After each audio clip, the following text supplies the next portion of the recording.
Welcome to The Truth in This Art. I am your host, Rob Lee, and today I have the privilege of being in conversation with two theater artists based in Baltimore City. Their work is dedicated to increasing diversity in classical theater. They're representing Fools and Madmen. They're the co-creators. Please welcome Josh Thomas and Caitlin Carbone Hernandez. Welcome to the podcast. Thank you. Thank you, Rob. Thank you so much for having us. Oh, you're welcome. I worked on that for like 5 minutes to that make was a sure great I settled. intro. That was fantastic. Yeah. That shit was hype, bro. What? Well, thank you. So big shout out to y'all. I like this just from the research I was doing. One, I'm here for it. I'll just start off by saying that I'm here for it. And two, what's up with them tickets? Let's start off with a real that kind of that introduction and tell us the story. Like pretty much give us that elevator pitch. From your perspective, chime in as you will, but give us those kind of for the listeners that introduce yourselves in that kind of elevator pitch about Fools and Madmen. Sure, I can go first. Let's do it alphabetically. Yeah, let's do it alphabetically. Yeah. Alphabetically. So I'm Caitlin Carbone Hernandez. Josh and I both wear lots of hats. We're the co-creators of Fools and Madmen. We met back in 2013 doing a show at Spotlighters, Romeo and Juliet. We became friends. Fast forward a couple years, we're both individually doing a lot of classical theater work in and around Baltimore. And then one day I texted Josh with this idea. Hey, would you want to do a hip hop version of King Lear? And he was like, hell yeah. That's the really short story version of it. And then we applied for a BOPA grant to do that project. It was just supposed to be a one-time, experimental project. We got the award and we did the show. It was toured to Baltimore City schools, free for the schools. That was like a big part of our mission, and it still is. But we also did a neighborhood tour after that, performed for some general audiences. We were like, wow, that worked really well. Do you want to do it again? And we did it again. And fast forward, now we're about to open our third show, Julius Caesar. For a second, I thought Josh was going to chime. It was like, yeah, we met in 2013. Yeah, we became friends in 2020. So boom. It's like you define friendship much different than me. But so Josh, do you have anything to chime in there, or you feel like that? No, that was perfect. And well, I got shot. Caitlin is the Fools and Madmen MVP every year. She just she's coming through, pulling the shit together. Because right now, also, I'm in school. I'm up in New York. I'm in grad school at Columbia for my master's in acting. And Caitlin is in Baltimore City doing she's really keeps it together. So mad appreciation for Caitlin for everything that she does to make this thing happen. Shout out to Caitlin. So let's backtrack a little bit. Tell us about your earliest experiences in theater, and was there any specific catalyst that was like, all right, you know what, I need to do this. I need to have this play on theater and bring this to Baltimore, ultimately tying to the mission. So I guess for you mean my first experiences ever in theater, or yeah, it could be on stage. It could be going to a show. It could be yo, I heard about this thing. I didn't go yet, and now I went. Yo, okay. So this is why public school arts is very important. When I had to be I'm from Mississippi, yo. So I went to Hattiesburg High School. Shout out to my hometown, Hattiesburg. And we were fourth grade, and they brought us to this play. It had to be a really my bad, but it had to be a really bad little production of some high schoolers, probably middle schoolers doing Grease. And I was in the fourth grade, and I was like, you know what? Dang, I really think I could do that. That seems cool. And then, but I didn't really do it. I was playing football and stuff like that. And 10th grade, my friends were doing speech and debate, and they were like, yo, you should do it. So I came through and started doing that. And that's where I got into the theater. So 10th grade, my first play was that. You can't ever change your first play. My first play was High School Musical. You can't undo that. You can't like switch it up. Nah, that was my first damn play. You could have been a Disney kid. Yeah, I was like, yo, I was in the chorus, so like, you know, and it was good, you know. I wanted to and then I just had a theater teacher who, like, you know, I started doing straight plays after that, which are just plays that are musicals called straight plays.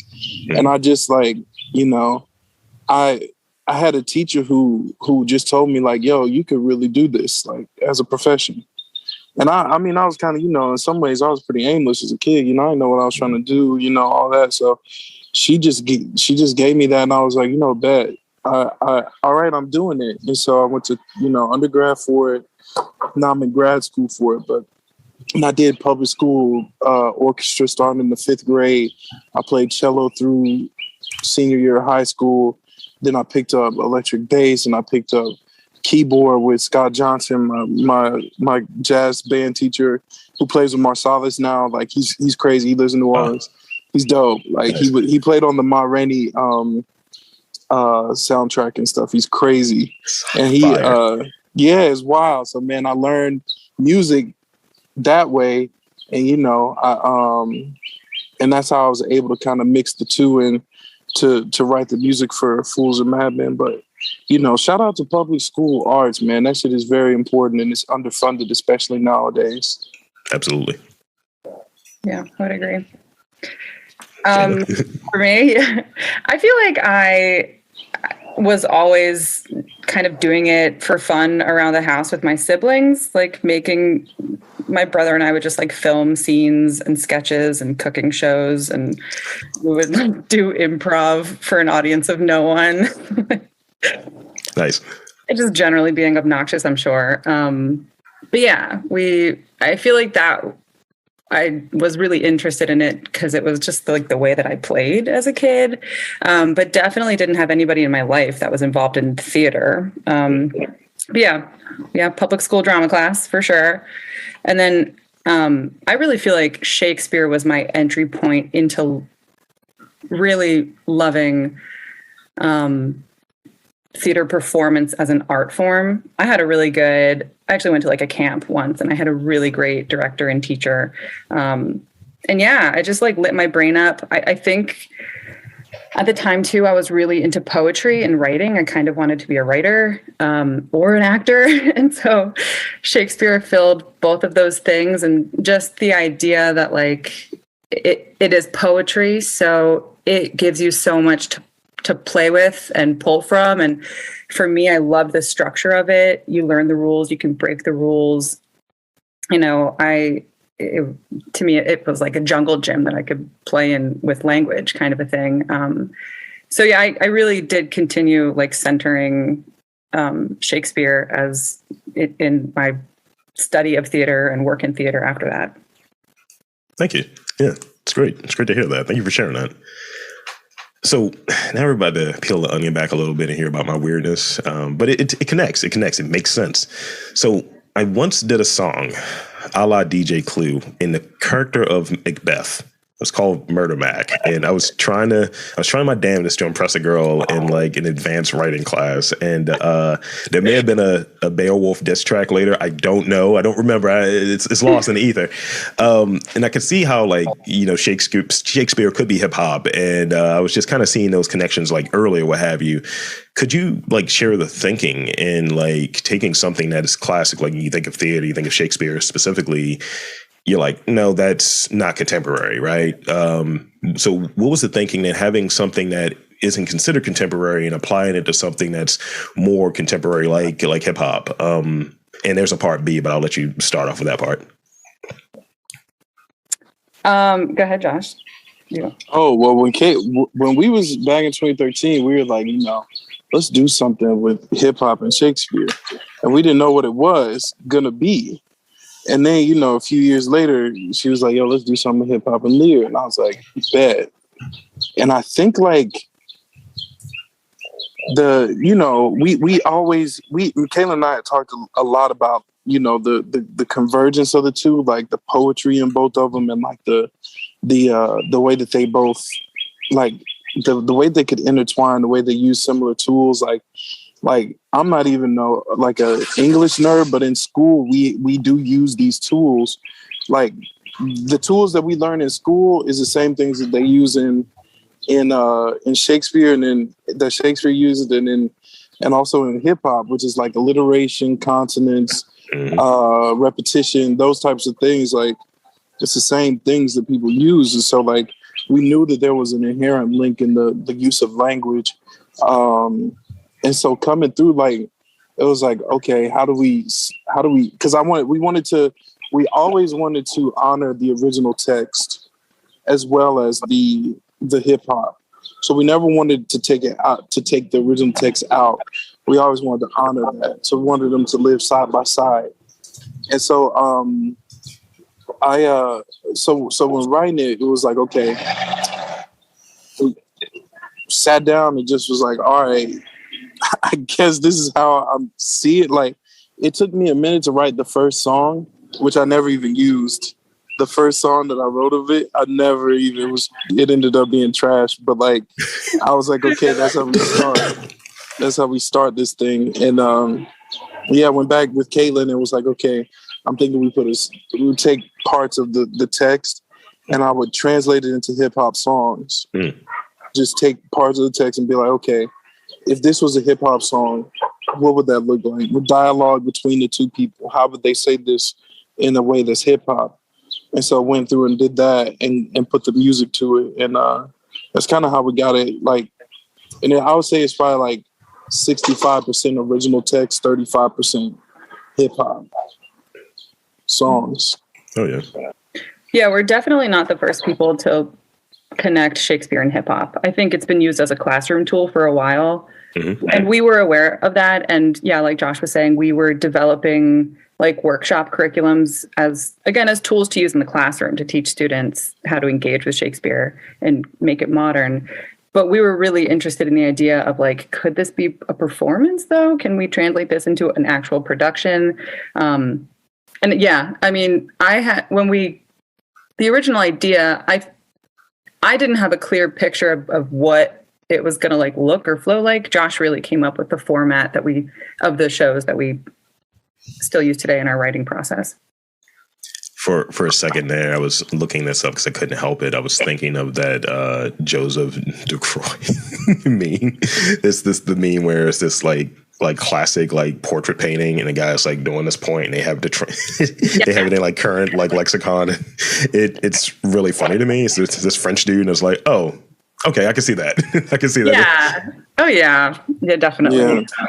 Cool teachers have been, letting their students rap Shakespeare, I think for a minute, but we can't take credit for coming up with that idea, but we definitely wanted to see it on stage.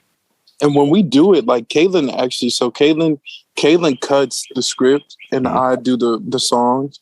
Yeah. And so when Caitlin's cutting the scripts, she's really good at cutting the scripts and concising the characters. There's gonna be mad characters in these plays. So she's able to cut it down. We have 9 characters in the last, I think, 2 plays that we've done. And she also is able to bring out themes that we want to bring out that are relevant to today. So she'll bring out in the cuts that she does the themes, and we'll talk about themes that we want to highlight and things that we want to talk about through the play. And Caitlin does a good job of cutting that script down to about 80 minutes, hour 20. Is about where we like it to sit. And and then I take the cut and I then go through and make the songs. I love to hear that collaboration, how that comes together. And it's like, this is in my shop. I'm going to trim this down and make this work. Now let me score this real quick. Let me have some music go along with it. Yeah, it's true. It's true. It's like the script. We start off with like the script as like a big piece of clay. And then I kind of mold it. And then I give it to Josh and he paints it. I don't know what the analogy is, but yeah. Most times I really don't even read. I have read the plays in the past, but like when we're working on it, I don't read it while she's cutting it. I just take her cut. Yeah. And it also goes with this idea of like, you know, you're trusting who you're working with. And I think, you know, collaboratively and working together, that's really important. And it's just like, look, not only you get to a spot where you respect who you're working with, you trust their talent, but also you're like, I don't need to even take a look at it. I just need to do this piece of it. And the hard work is done. You know, you've done that piece and I trust in that. Now I can move in and just, you know, get this NPC ready and do do my thing. So this is let's see. So you were talking about maybe some of the subject matter a little bit. I think you touched on that a bit there. So let's talk about the impact around it, or have you, like, with the work that you're doing, like, speak on the impact of the work that you're doing, and do you feel that it could have the same impact if done in a different style, if it wasn't Shakespeare, if it wasn't hip hop? Like, how would that work? Like, maybe is it Shakespeare and jazz? Is it, you know, like funk and something else? So tell me about that a little bit. If you want to start, Josh, that's yeah. Okay. I think the way that I really like jazz, because I actually, before I went to school for acting, in my undergrad, I was going to go to school for jazz on bass, and I ended up going to school for theater for acting. But I love jazz, and so I use mostly jazz chords in the songs when I'm writing. They gotta have jazz chords in them.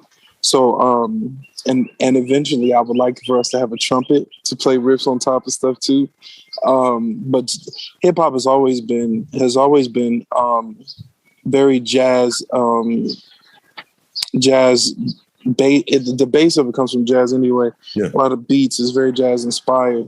A lot of samples are straight jazz samples, especially in the boom bap era and like all those beats and stuff like that. And a lot of the chords they use nowadays is really jazz chords too. A lot of the musicians that they use are jazz musicians and church musicians. So it's all such a dope like intersection with the music there. But you were asking what other ways we could see it converging. Yeah. So in terms of like, do you feel that on the mission, like there's diversity baked into it, that's, you know, various things that are based into what the work is? Do you feel it would like hit in the same way if it may not have been hip hop, or if it may not have been hip hop with like Shakespeare? If you were to change one of those elements, do you feel it would hit the same way with the messaging? You know, I think there are things that could be done that would be interesting. Like, I mean, hip hop and theater is a thing that's been around for a little bit. The most popular one recently probably would be Hamilton. But so there's things that pop off with hip hop and theater in general, or let me think, like theater, like musical theater. Dreamgirls is really just straight up R&B and theater, which is dope. That's one of my favorite musicals, just because the music is incredible. But yeah, I would like to see more jazz in theater. I would like to see more jazz in theater, more also more R&B in theater, and I would like to see more like modern R&B in theater, and more like trap in theater, more like, you know, more modern hip hop and stuff in theater. I think I would want, like, maybe looking ahead, I want to add, because right now, Fools and Madmen, like the way I write it, the music is more like traditional rap, because you got to get so many words out to tell the story. Yeah. That's the best format for it. But I would like to see more like, you know, more melodic rap, which is where, you know, the scene is going now, more melodic type of stuff. But the hip hop and Shakespeare, it's just something about it, man. It's just something about it that goes so good together. Yeah. I mean, yeah, I think anybody could use any other kind of music to carry these stories through. Like I said, it's poetry. And so somebody could probably do like a heavy metal version or something, like, right? Like, isn't heavy metal like, classical in a lot of ways at their roots? Anyway, so, you know, there are ideas there, but yeah, for our mission is to combat racial disparity in classical theater. And we do that by changing the voices of the people telling the stories. not just through simply representation on stage, but through, like holistically, like what's the cultural lens through which we're telling the story. And I think rap works really well for that. Hip hop works really well for that. Yeah. Thank you. So let's see. No, this one, I've been doing some traveling recently. So with it, I find that I have times when I'm bored. And when I'm bored, I'm not really bored. I'm kind of just like, all right, I got some questions here, especially if I'm listening to like an audiobook. I've been doing that deep dive, that Austin Kleon deep dive. And one of the questions that came out of this, actually the next two that came out of this, is the first one is this one. Not every idea is a winner. So how do you know when to cut bait on something? It's like, this isn't working creatively. We got to maybe change the way that we're going to approach this. Tell me about that when you're like trying to pivot as you're building something out. Like, do you cut bait completely? Do you just say, look, we got to do this another time. We got to bring another person in. You know, the guy that's playing the tree is not cooperating. Now that's no tree plays, but still. Yeah, we've done that once or twice. We've had concept ideas for plays that we feel like we just don't have the expertise to do right now, or the collab. We really want to collaborate with more people.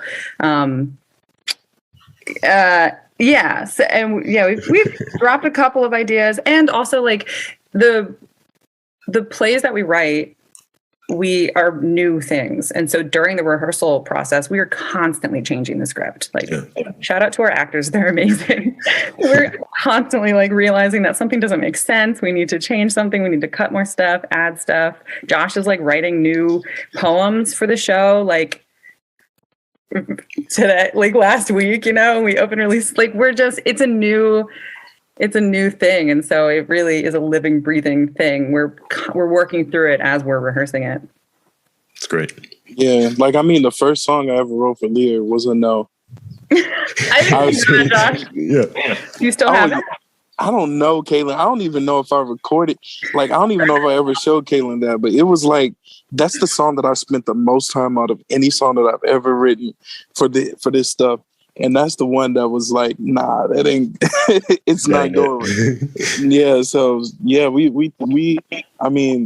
pick up and drop off, as much as we need to, whenever we need to. Let's do that lost tapes sort of thing. It's like, look, man, this didn't make it, but also I still recorded it though. So, but yeah, I with this, there are instances either for the guest's benefit or for like what the show is, because sometimes people come on and they say things that are like, this is not going to help you. This is not going to help your career at all. It's like, you should not have said that at all. It's like, I'm just going to trim it. And then they'll ask for it and they're like, yo, can we get that whole thing? I was like, nah, you basically a conspiracy theorist. You can't do that. You're just like, everything is fake. The moon landing was fake. I was like, you can't say that. Oh my God. People are wild. Yeah. Straight up. So I think in being in that spot of, again, it goes to trust. Again, it goes to like just knowing what the vision is.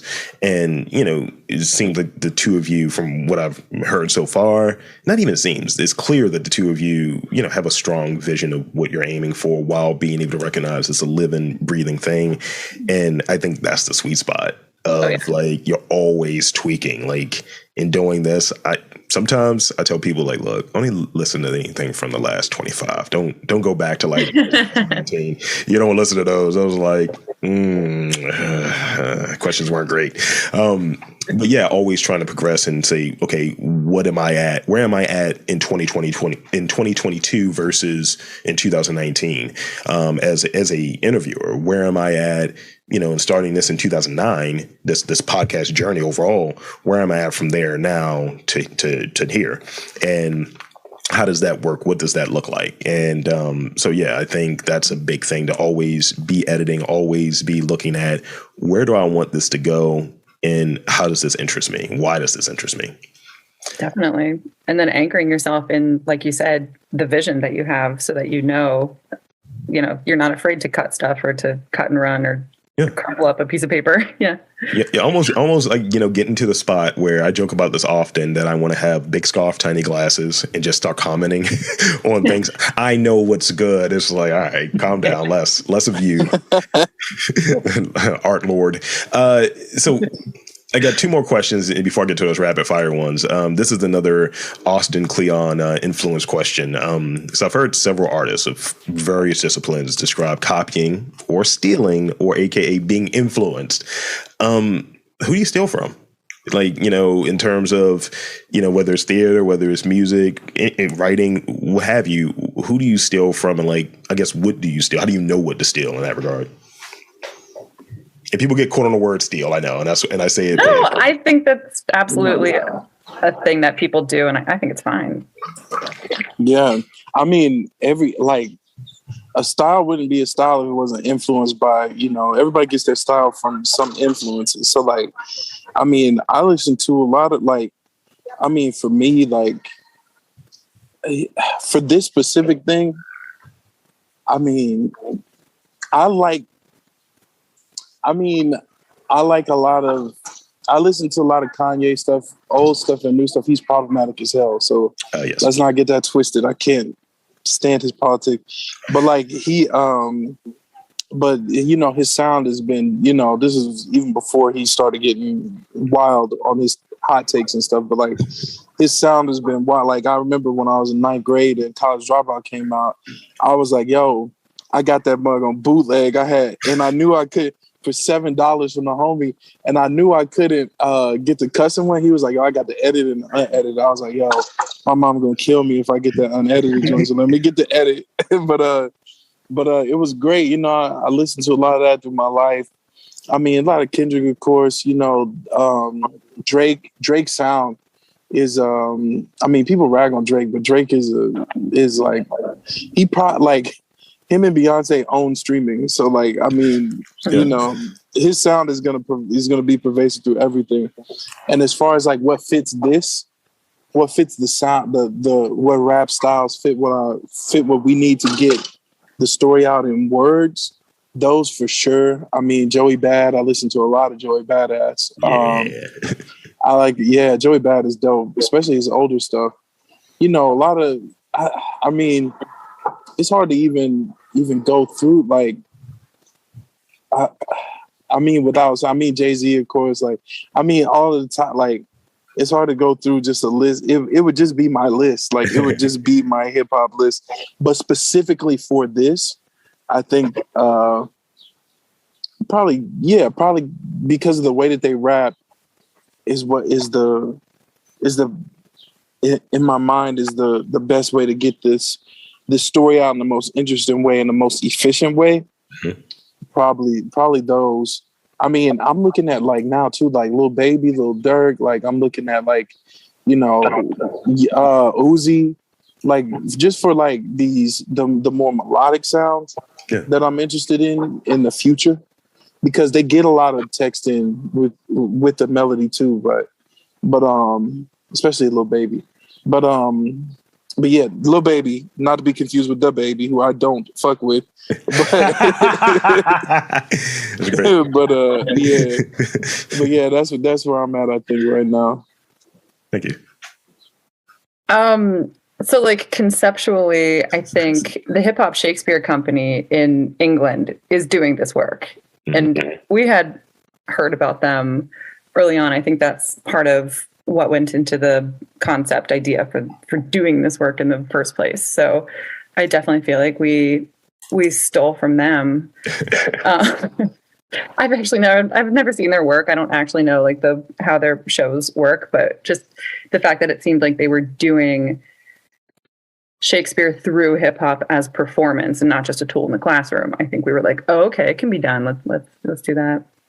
And then I feel like, well, in the adaptations, I feel like I steal from memes in a weird way.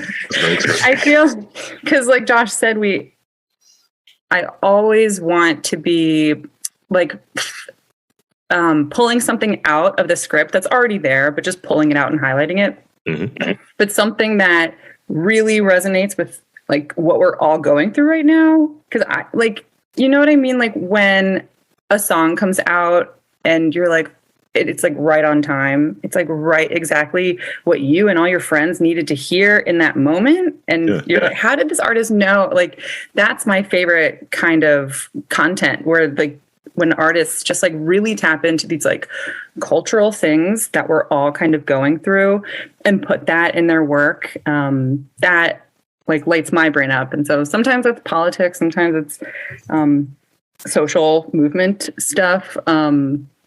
But and yeah, I feel like memes are really good, like the indicator of a lot of that stuff. So I feel like that's a weird thing to say, but I think it's true.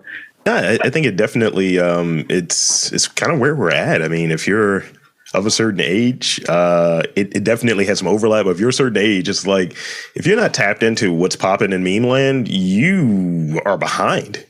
And the one meme to control them all. So with that, that's kind of the end of the real questions. Now it's time to get to some rapid fire questions. So you want to answer these as quickly as possible. We're going to tit for tat kind of thing. And they're all over the place, just so you know. Favorite movie? Oh, God. Lord of the Rings. Godfather. Those are very different movies. Wow, this is great. Salty or sweet? Sweet. Sweet. Okay, all right. We got some connection there. I like that. What is more emotionally taxing? The DMV or TSA? The DMV. DMV. All right, fair enough. And we're not talking about this fake region that I might be in and Caitlin might be in. We're actually talking about the motor vehicles. So, lastly, actually not last, penultimate. What are three elements of good theater, like that ultimately you're trying to accomplish when you're like, let's this is a production, let's make this happen. What are three elements that you're aiming for in your work? I'll say specificity. Get that out really smoothly. Oh, is this rapid fire still? It's still rapid fire, yeah. All right, specificity, relevance, vibrance. BIPOC and queer representation, hype, and get the audience going and involved. Okay. Audience engagement. I love it. Now, this is technically not a rapid fire one, but it's an invitation, if you will. What's next? What's coming up? It's almost like a shameless plug time, isn't it? Yeah, we have a lot of ideas about our next show. We've wanted to do Midsummer for a long time. We've wanted to do Macbeth. Romeo and Juliet seems, obviously, it's on our list as well. I don't know if we know yet. Do we know, Josh? No, we haven't chosen, I think, our next one. But we got what Caesar coming up is the one that we got on that opens next week. We open on the 8th of July, Friday, and we run Friday, Saturday, Sunday, the 8th through the 10th.